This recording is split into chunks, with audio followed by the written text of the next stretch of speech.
Hi friends, welcome to my channel కంత్రి కృతి అనమాట. నేను ఎప్పుడు లాంగ్ వీడియోస్ చాలా తక్కువగా పోస్ట్ చేశాను. పీసీఓడి రివర్స్ బ్యాక్ ఎలా చేసుకోవాలి, పోర్షన్ కంట్రోల్స్ ఎలా చేసుకోవాలి, నేను నా వెయిట్ లాస్ ఎలా అయ్యాను మీతో షేర్ చేసుకోవాలనుకుంటున్నాను. ఫస్ట్ ఈరోజు పెసరట్ చేసుకుంటున్నాను అనమాట. బ్రేక్ఫాస్ట్లోకి పెసరట్లోకి అలా వెజిటేబుల్స్ అన్నీ వేసుకొని తింటే రెండు పెసరట్లతోనే మనకి బాగా స్టమక్ ఫిల్లింగ్గా అనిపిస్తుంది. ఇంకా మన బాడీకి కావాల్సిన వెజిటేబుల్స్ అన్నీ మనకి వెళ్తాయి అన్నమాట. ఫస్ట్ ఆనియన్స్ అలా స్ప్రెడ్ చేసుకోండి. నెక్స్ట్ కొత్తిమీరాకు, జీలకర్ర, అల్లం ముక్కలు, క్యారెట్, బీట్రూట్ కూడా వేసుకోవచ్చు. అలా ఏది తిన్నా కానీ వెజిటబుల్స్తో తింటే తక్కువ తిన్నా కానీ కడుపు ఫిల్లింగ్గా అనిపిస్తుంది అనమాట. అండ్ పెసరట్లో చాలా ప్రోటీన్ కంటెంట్ ఎక్కువ ఉంటుంది కదా. ఉన్న పప్పులన్నిట్లో కల్లా పెసరట్లో చాలా ఎక్కువ ప్రోటీన్స్ ఉంటాయండి, చాలా హెల్దీ. ఇలా రెండు పెసరట్లు తిన్నా చాలు, కడుపు చాలా ఫిల్లింగ్గా అనిపిస్తుంది. మనకి గుడ్ బ్రేక్ఫాస్ట్ తీసుకున్నట్లు అనమాట. మనము ఈ ఆనియన్స్ అన్నీ అలా ప్లేట్లోకి తీసేసుకోండి. వెనకాల వైపు తిప్పకపోతే నాకు కాలిన ఫీలింగ్ రాదు, అందుకనే టర్న్ చేశాను. నెక్స్ట్ లంచ్లోకి కిచిడి చేస్తున్నాను అనమాట. ఎంతో మంచి రెసిపీ అంటే 1 pot డిష్ ఇది.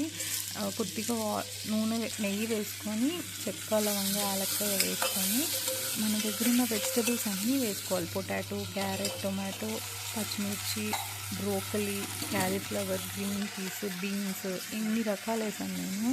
జస్ట్ బియ్యం మడుకు చిన్ని గ్లాస్తో హాఫ్ కప్ పెసరపప్పు వేసాను.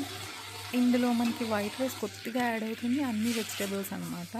ఇలా మనం మీల్ కనుక ప్లాన్ చేసుకుంటే మనకు బాడీకి కావాల్సిన విటమిన్స్, న్యూట్రియంట్స్ అన్నీ బాగా అందుతాయి. మనం దీన్ని ఫుల్గా తిన్న ఫీలింగ్ కూడా వస్తుంది. దీన్ని రైతాతో సర్వ్ చేసుకోవచ్చు అనమాట. మీకు ప్రొసీజర్ డీటెయిల్గా అర్థమైంది అనుకుంటున్నాను. కాకపోతే నాకు మెసేజ్ చేయండి, నేను ఇంకో వీడియో తీస్తాను. ఇందులో మనం పెప్పర్ పౌడర్ యాడ్ చేస్తున్నాము. మసాలాస్ ఏమీ లేవు. స్టమక్ ఎంత మంచిదంటే అల్లం వెల్లుల్లి పేస్ట్, జీలకర్ర పొడి, పెప్పర్ పౌడరు.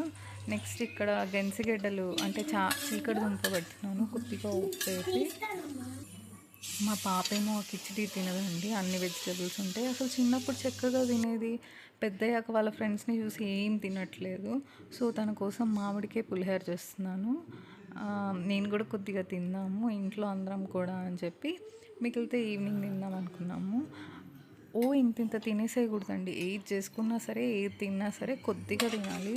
మెజర్మెంట్ ఒక కప్పు తీసుకోండి, ఈ కప్తోనే నా ఫుడ్ అంతా తినాలి అని అనుకోండి.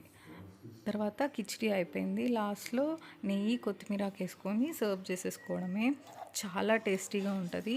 నన్ను బిలీవ్ చేసి ఒక్కసారి ట్రై చేసి చూడండి.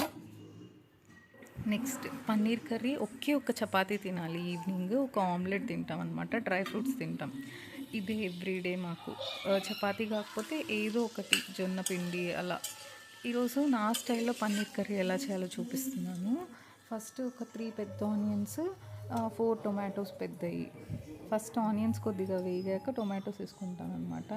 నెయ్యిలో జీడిపప్పు వేగించుకుంటున్నాను. ఈ లోపల జీడిపప్పు వేగించుకొని పొడి చేసుకొని పక్కన పెట్టుకోవాలన్నమాట. ఈ లోపల టొమాటోస్ మెత్తపడే వరకు వేగించుకోవాలి. అలా వేగించుకోవాలి. యాక్చువల్లీ ఈ టమాటాలు, ఉల్లిపాయలు వేగించుకోవడమే చాలా టైం పట్టిద్ది పన్నీర్ కర్రీలో. ఇవి బాగా మగ్గించుకున్నాం అనుకోండి, కర్రీ అసలు చాలా ఫాస్ట్గా అయిపోయింది. ఈరోజు నేను ఎలా చపాతీ పిండి కలుపుతానంటే, ఫస్ట్ గోధుమ పిండి తీసుకోవాలి. నేను ప్రతిసారి చపాతీ పిండిలో జీలకర్ర పొడి, ఉప్పు వేసి వేడి నీళ్ళతో కలుపుతాను. ఒక్కొక్కసారి వెనపూసేసి కలుపుతాను అనమాట. లేకపోతే ఏమన్నా క్యారెట్ తురుము ఉంటే అది వేసి కలుపుతాను. ఆకుకూరలు ఉంటే మెంతి కూర కానీ, పాలకూర కానీ అలా వేసి కలుపుతాను. ఈరోజైతే పన్నీర్ కర్రీతో తిందామని అలా ఏమీ యాడ్ చేయలేదు. నెక్స్ట్ పన్నీర్ క్యూబ్స్గా కట్ చేసేసుకొని ఈ లోపల అల్లం వెల్లుల్లి పేస్ట్ కూడా రెడీ చేసేసుకుంటున్నాను. వాటర్ బాయిల్ అయ్యాక పన్నీర్ పీసెస్ అందులో వేసుకొని 5 minutes ఉంచుకోవాలి. ఎంత మెత్తగా తయారవుతాయి అంటే పన్నీర్ చాలా టేస్టీగా అనిపిస్తుంది. ఈ లోపల అల్లం వెల్లుల్లి పేస్ట్ కూడా వేసేసానండి. అదే మిక్సర్లో మనము టమాటా, ఆనియన్ పేస్ట్ కూడా చేసేసుకోవాలన్నమాట. ఈ లోపల పన్నీర్ కూడా వేగిపోతాయి. అది చిల్లులు గిన్నెలోకి తీసేసుకుందాము. అదే కడాయిలో చెక్క, లవంగా వేసి మనము ప్యూరీ అంతా వేసేసుకోవాలి. కొద్దిగా అందులోనే వాటర్ కూడా వేసేసుకొని మనం బాగా కలబెట్టుకోవాలన్నమాట. ఇందులోనే ఉప్పు, ధనియాల పొడి, కారము, జీలకర్ర పొడి కొద్దిగా వేస్తాను. నేను అన్నిట్లో జీలకర్ర పొడి వాడతానండి, డైజెషన్ బాగా అయింది అని చెప్పి. చూస్తున్నారు కదా, ఇందులో గరం మసాలాలు ఎక్కువ మసాలాలు ఏమేయను. లాస్ట్లో ఒక క్యూబ్ బటర్ వేస్తాను అనమాట. మనం ఇంతకు జీడిపప్పు పొడి చేసుకున్నాం కదా, అది కూడా ఇందులో వేసేసాను. చాలా టేస్టీగా ఉంటుంది, ఎందుకంటే మనం జీడిపప్పులు పొడి వేస్తున్నాము, అన్నీ వేగించుకున్నాం కదా, ఆనియన్స్ వల్ల కమ్మదనం వచ్చేస్తుంది అనమాట. పన్నీర్ కూడా చూసారా ఎంతో సాఫ్ట్గా ఉందో. ఒకసారి అది లాస్ట్ వేసింది వెన్న అనమాట, హోమ్ మేడ్ వెన్న, అందుకనే అలాగ అనిపిస్తుంది. చాలా టేస్టీగా ఉంటుంది ఈ పన్నీర్ కర్రీ. ఈ లోపల చపాతీలు సైడ్ ఒత్తేసుకుంటున్నానండి. లాస్ట్లో కొత్తిమీర వేసేసుకొని గార్నిష్ చేయడమే. దీనిలో ఇంకా బటరు, ఆయిల్ అన్నీ వేసుకోవచ్చు, కానీ నేనైతే ఇప్పుడు వేయట్లేదు. ప్రస్తుతానికి ఆ చిన్న బటర్ క్యూబ్ వేసాను. మామూలుగా చేసుకునేటప్పుడైతే వేస్తాను, ఇప్పుడు మనం హెల్దీ వర్షన్ కాబట్టి వేయట్లేదు. చూసారా చపాతీ ఎంత బాగా పొంగిందో. జస్ట్ ఫ్యూ డ్రాప్స్ వేసి మడత చపాతీ చేస్తాను అంతే. Hope you